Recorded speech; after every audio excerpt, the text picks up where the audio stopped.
एक कुत्ता गली में मारा घूमता है, एक कुत्ता कार में घूमता है। वो प्रारब्ध, मनुष्य नहीं। मनुष्य में दो, भाग्य और कर्म, दोनों के लिए रखा गया है। अगर हमारा भाग्य जोरदार पड़ गया तो हमारे कर्म फेल हो जाएंगे, और कर्म जोरदार पड़ गया तो भाग्य को दबा देगा। ये फाइनल का मनुष्य जन्म है। इसमें ये केवल नहीं कि प्रारब्ध में जो लिखा है वही होगा, आगे कुछ हो नहीं सकता। फिर मनुष्य जन्म की दुर्लभता सिद्ध नहीं होती। मनुष्य जन्म की दुर्लभता शास्त्रों में गाई गई है, दुर्लभो मानुषो देहो। क्या दुर्लभता है? अब हमारे प्रारब्ध में लिखा है दुख ही भोगना है, लेकिन आपने निश्चय किया सत्संग सुन करके कि सर्व सामर्थ्यशाली भगवान, और भगवान का नाम सब कुछ कर सकता है। अब सब कुछ बदल जाएगा, आपका प्रारब्ध बदल जाएगा, सब बदल जाएगा। जैसे मार्कंडे नाम के एक ऋषि थे, तो उनके पिताजी बहुत बड़े ज्योतिषाचार्य ब्रह्म ऋषि थे। तो जब ही वो पैदा हुए तो कुंडली बनाई, तो उसमें लिखा था 5 वर्ष की आयु। बड़े चिंतित हुए, क्योंकि बड़ी तपस्या के बाद ऐसा पुत्र हुआ और 5 वर्ष जिएगा। प्रारब्ध 5 वर्ष का था। तो उनका मनुष्य जन्म केवल प्रारब्ध के अधीन नहीं है, उपाय के भी अधीन है। कर्म का मतलब उपाय भी करें हम उसका। तो उन्होंने विचार किया कि इस प्रारब्ध को केवल भगवान या भगवान का कोई प्रेमी महात्मा ही बदल सकता है, दूसरा कोई नहीं।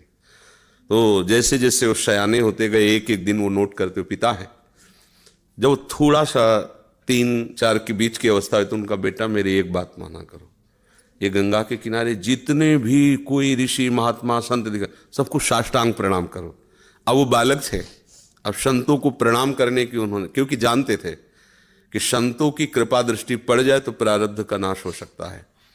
अब गुप्त रूप से सनक सनंदन सनातन सनत कुमार भी विचरण ही करते रहते, तो मार्कंडी जी सबको प्रणाम करते थे। तो सब करुणा भरी, भगवान तुम पर दया करें। बच्चा जैसे कोई आप सब प्रणाम करो तो उतना हृदय नहीं, लेकिन अगर छोटा बच्चा तो एकदम उसकी तरफ दृष्टि जाएगी, राधा राधा राधा राधा। एक छोटा बच्चा है, प्रणाम कर रहा है 3-3.5 वर्ष का, तो वो सब संत, और वो चुपचाप बैठ करके देखा करते थे उनके पिता कि किसी ऐसे महापुरुष का आगमन हो जो सृष्टि पर शासन करने की सामर्थ्य रखता हो, तभी प्रारब्ध बदल सकता है। छोटी मोटी तपस्या वाले से प्रारब्ध थोड़ी बढ़ता है। उन्होंने देखा ये चारों तो कुमार हैं, सनक सनंदन सनातन सनत कुमार, जो साष्टांग किया तो वो एकदम, वो भी 5 वर्ष की अवस्था में रहते हैं हर समय।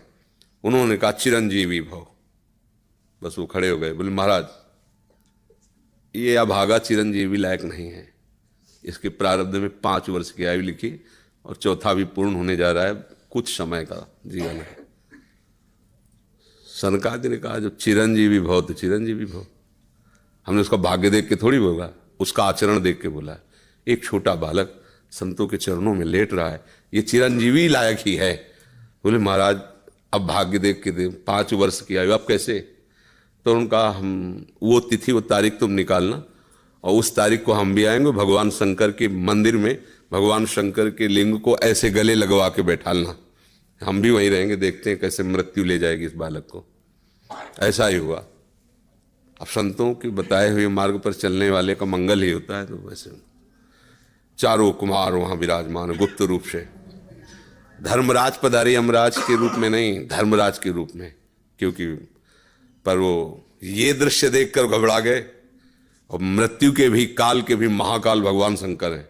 उनका स्मरण किया कि भगवान आपके ही विधान का हम पालन करते हैं, जो आप आज्ञा करते हैं। 5 वर्ष की आयु है, वो आयु आज खत्म होने जा रही है, समय पूरा हो गया, पर मेरी ताकत नहीं कि आपसे छीन कर मैं ले जाऊं आपको गले लगाए हुए ऐसे। तो प्रभु आप प्रकट होइए और बताइए कि हम आपके कानून का आप कैसे पालन करें। अगर हम अभद्रता करते हैं तो आपकी मर्यादा जाती है, और अगर मैं अपने आपके कानून का पालन नहीं करते तो धर्म का नाश होता है। तो भगवान शंकर प्रकट हुए और उन्होंने कहा कि तुम्हें कोई परेशानी की बात नहीं, 5 वर्ष की आयु है ना, मेरी आयु के 5 वर्ष इसको जोड़ लीजिए।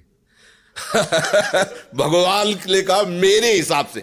भगवान को जानते, जब यहां का पूरी सृष्टि का विनाश होता है ना, तो इतना होता है, निमेष निमेष इतने, जैसे भागवत में आता है ब्रह्मलोक में एक कमल की पंखुड़ी ऐसे छेदी गई तो मृत्युलोक का 1 वर्ष, और वहां का इतना समय। तो भगवान का निमेष और ब्रह्मा की पूरी की आयु व्यतीत हो गई। आज भी अविनाशी हैं मार्कंडे ऋषि, आज भी विराजमान है। क्या हुआ? क्रियमाण ने जोर कर दिया, प्रारब्ध का नाश हो गया। जो प्रारब्ध 5 वर्ष का था वो अविनाशी हो गया, वो अमोघ हो गया। तो हम केवल पशुवत प्रारब्ध भोगने नहीं आए हैं, हम नए प्रारब्ध की रचना भी करने आए हैं। अब वो जो आध्यात्मिक शक्ति से युक्त नहीं है, केवल वो लौकिक बल से चाहेगा तो प्रारब्ध मिटिया मेट कर देगा, और आध्यात्मिक शक्ति प्रारब्ध को मिटिया मेट कर देगा। ये रहस्य है। जो भगवान का आश्रय लेकर भावी मेट सके त्रिपुरारी, भगवान का आश्रय ले लो तो जो कुअंक भाल के हैं वो मिट जाएंगे। हमारा प्रारब्ध इतना जोर, जैसे प्रारब्ध है किडनी फेल, ये पूर्व प्रारब्ध है। मां के गर्भ से इस रोग की रचना हुई, जान तो पाए 35 वर्ष की अवस्था में, 20 वर्ष बाबा जी बनने के बाद। अब मांगते खाते अपने भजन मार्ग में चलते रहे, अब किडनी खराब हो गई। आप क्या, ये तो सब रुपए का खेल इसमें, ये तो इसमें धन चाहिए, हमारे पास कुछ नहीं है। अब हम जिनके आश्रित थे उन्होंने खेल बदला, ये सब व्यवस्था कर दी। ये हमारे प्रारब्ध में नहीं था, प्रारब्ध में तो दुर्गति थी, दोनों किडनी फेल हैं, लेकिन आश्रय जिनका लिए उन्होंने चैप्टर बदल दिया। अब देखो किडनी खराब, 2 बजे से दिनचर्या चल रही, 2 बजे रात से। ये किडनी वाले पेशेंट की दिनचर्या होती है क्या 2 बजे रात से? तो ये है इनके चरणों का बल, और ये हमारा बल। हमारे बुरे कर्मों का फल हमको मिल रहा है, और उनके आश्रित हैं, तो ऐसे हमारा जीवन कट रहा है, ऐसे गोद में लिए काट रहे हैं। तो हम केवल प्रारब्ध के ही अधीन नहीं, हम कोई पशु नहीं है, मनुष्य जन्म में मिला है। हम नया कर्म करें ऐसा कि हमारे प्रारब्ध, बुरे प्रारब्ध का नाश हो जाए। हम ऐसे भगवान का आश्रय लेकर भजन करें कि हमारा, अच्छा भगवान सब कुछ है। जैसे आपको धन चाहिए तो लक्ष्मीपति है, यश चाहिए तो पुण्य श्लोक है, उन्हीं की कीर्ति से समस्त शास्त्र भरे हुए। जो चाहिए, रूपवान, गुणवान, धनवान, वैभवान, वो सबके समुद्र हैं, उनका आश्रय ले लो, सब कुछ हो जाएगा। अब अगर केवल धन पर लक्ष्य रखोगे, वो भगवान का आश्रय नहीं लिया, तो बुरे कर्मों से भी तुम नहीं बच पाओगे। अब उपाय ये करना चाहिए कि हमारे नए कर्म ऐसे बलवान होने चाहिए कि जो बुराइयां हमसे पीछे हुई वो हमें परास्त न कर पाए। अगर हम यश चाहने की कोशिश करें तो भगवान का नाम कीर्तन करें, गुण और संयम से रहें, सबको सुख पहुंचाएं, अपने आप यश होगा। और अपने यश के लिए हम दंभ पाखंड करें तो बाद में ऐसी कालिक पोतेगी कि ना लोक के रह जाओगे ना परलोक के रह जाओगे। तो हमें यश चाहिए, धन चाहिए, सुख चाहिए, तो एकमात्र भगवान का सहारा लेकर हम भागवतिक आध्यात्मिक कर्म ऐसे करें जिससे सबका मंगल हो जाए, सबको सुख प्राप्त हो जाए। जैसे हमें अच्छा भोजन चाहिए तो दूसरे की थाली से छीने नहीं, अपनी थाली का दूसरे को पवा दे। अब तुम्हारे लिए जो व्यवस्था होगी बड़ी हाई क्लास की होगी, क्योंकि वो सरकारी होगी। वो देख रहा है ना, तुम दूसरों के लिए अपने सुख का त्याग कर रहे हो, तो तुम्हें कभी दुखी देख ही नहीं सकता। दुख उसको मिलता है जो अपने सुख के लिए दूसरों को दुख देता है, दूसरे के सुख का नाश करता है, फिर मालिक उसके सुख का नाश कर देता है। और ये सबको बात लगभग पता है कि किसी को भी दुख देने से तुम्हें सुख नहीं मिल सकता, पर कोई चूकता नहीं अवसर आने पर दूसरे के दुख को दे करके, और वो सुख भोगना चाहता है, इसलिए वो दुखी रहता है। अगर चतुरता आ जाए, विवेक आ जाए, और विवेक पूर्वक को अपने कर्म को संभाल ले, तो बुरा प्रारब्ध भी टल जाएगा, मंगल ही मंगल, आनंद ही आनंद रहेगा। ये भगवान का आश्रय।